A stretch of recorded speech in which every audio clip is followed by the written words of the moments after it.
Samantala mga kabrigada, ang Solidarity Pact signing para sa mapayapang halalan ngayong 2025 isinagawa sa Maynila. The Mandate 2025 Midterm Election. Brigada Jigo Custodio, ibrigada mo! Brigada Live Report!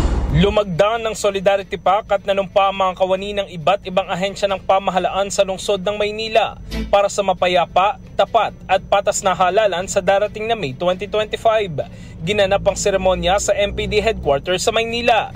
Kabilang sa mga lumagda sa kasunduan, ang COMELEC, Philippine National Police, Department of the Interior and Local Government, Philippine Coast Guard, Department of Education, Bureau of Fire Protection, Bureau of Jail Management and Phenology, Armed Forces of the Philippines, Manila Traffic and Parking Bureau at PPCRV. Ayon kay MPD Director Police Brigadier General Arnold Tomas Ibay, ang kanilang suporta sa COMELEC ay upang tiyakin ang isang mapayapa at maayos na halalan kung saan malaya nakakapili ang mga botante ng kanilang nais na lider. Sinabi naman ni COMELEC Manila Election Officer 4 Attorney Jericho Jimenez, ang Solidarity Pact signing ay simbolo ng pagkakaisa ng lahat ng sektor para sa isang matagumpay, mapayapa at patas na halalan.